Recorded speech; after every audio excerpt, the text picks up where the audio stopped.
weeks following the assassination of Charlie Kirk, it's been clear there's been a shift in our country. Recent polling reveals nearly 8 in 10 American voters believe we are in a political crisis.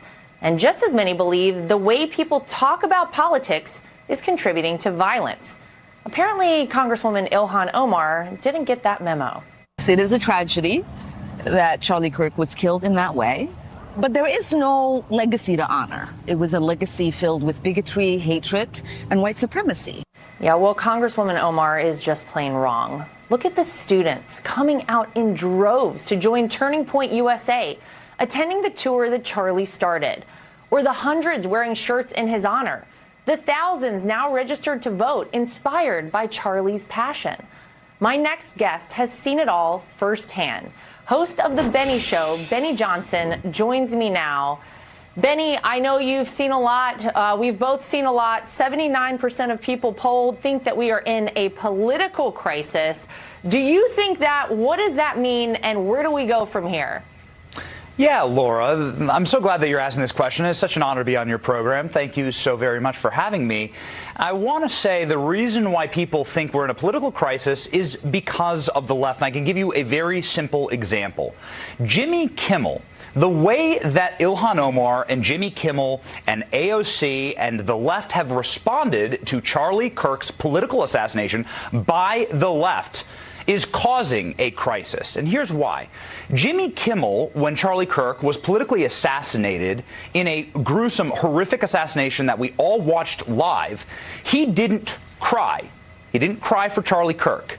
He didn't cry for his children that will never see their father again. Jimmy Kimmel didn't cry for Erica Kirk, who will never see her husband again, or for this nation, which just lost what I believe a future president, which is what Charlie Kirk was on the path to becoming.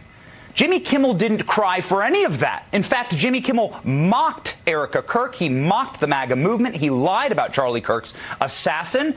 He victim blamed, and he made fun of MAGA and the president.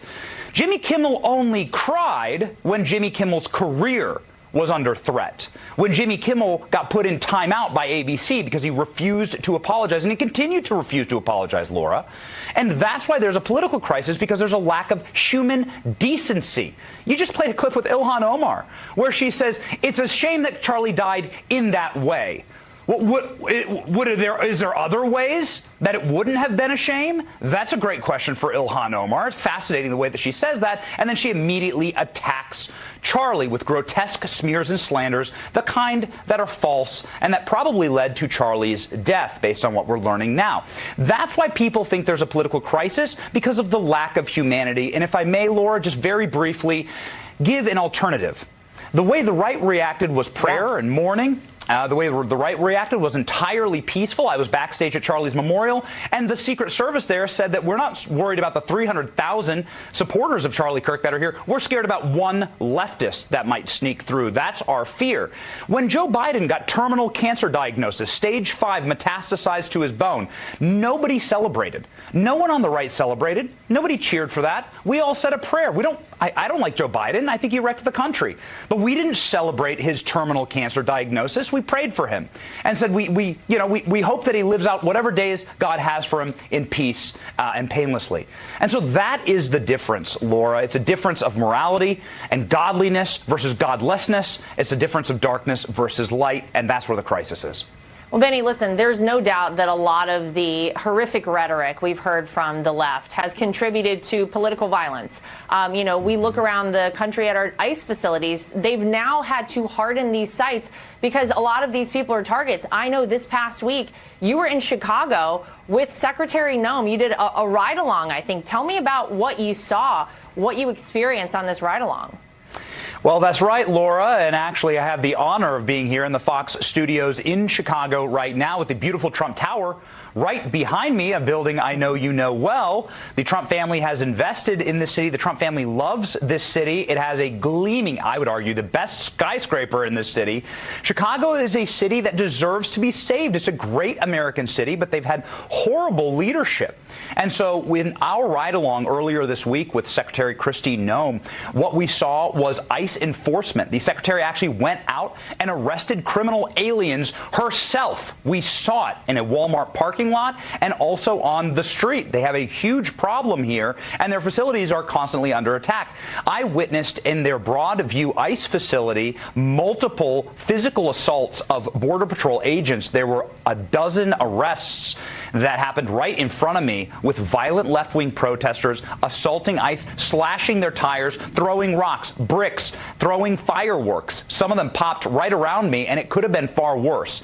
And so, yes, it is an all-out assault on ICE agents. I would ask your audience to please pray for federal law enforcement. Because of this reason alone, they're simply trying to enforce the laws on this country. It's the Biden administration, Brandon Johnson, and the governor of Illinois who are breaking the law. It is the Trump administration that is keeping America safe. I want to ask you very quickly about California, because, look, California is a bit of a disaster. To all of our friends out in California, we think of you guys all the time, and we want to bring California back. We would love to see it flip red, but I know that you have a Save California block party coming up with Nicole Shanahan. This is an effort, Benny, to make sure that, I mean, it sounds crazy to even say, voter ID is something that they have to have in California. And I want to get your take. Could we see California flip red? Could they see a Republican as governor of the state? What do you think?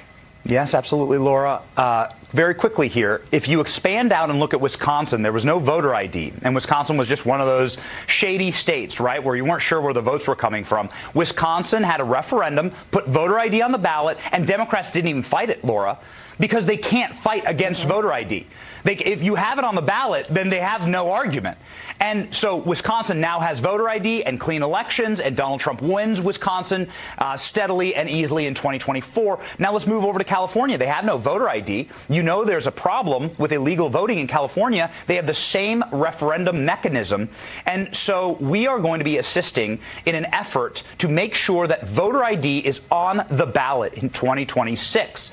Democrats won't be able to fight it. There's no argument against it. All we need are 875,000 signatures from Californians that say, yes, we want this question on the ballot. If you want to stick it to Gavin Newsom, if you want Gavin Newsom to cry live on TV, if you want to make sure that Republicans can gain in fair elections in the state with the #1 largest population of Republicans, Laura. This is incredible.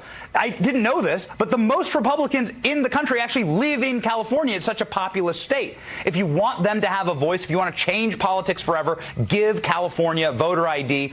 We're going to be heading to California and making sure that we start the California revival and save California, Laura. We need to do that. This is something that is so imperative. And you're right. You know what? We sold the most campaign merchandise from the Trump campaign to the state of California. So we know we've got people there who want to save the state, Benny. Listen, my friend, you are great. We appreciate everything you do all the time. So thanks for spending a little bit of time with us today. It's my great honor. God bless you, Laura.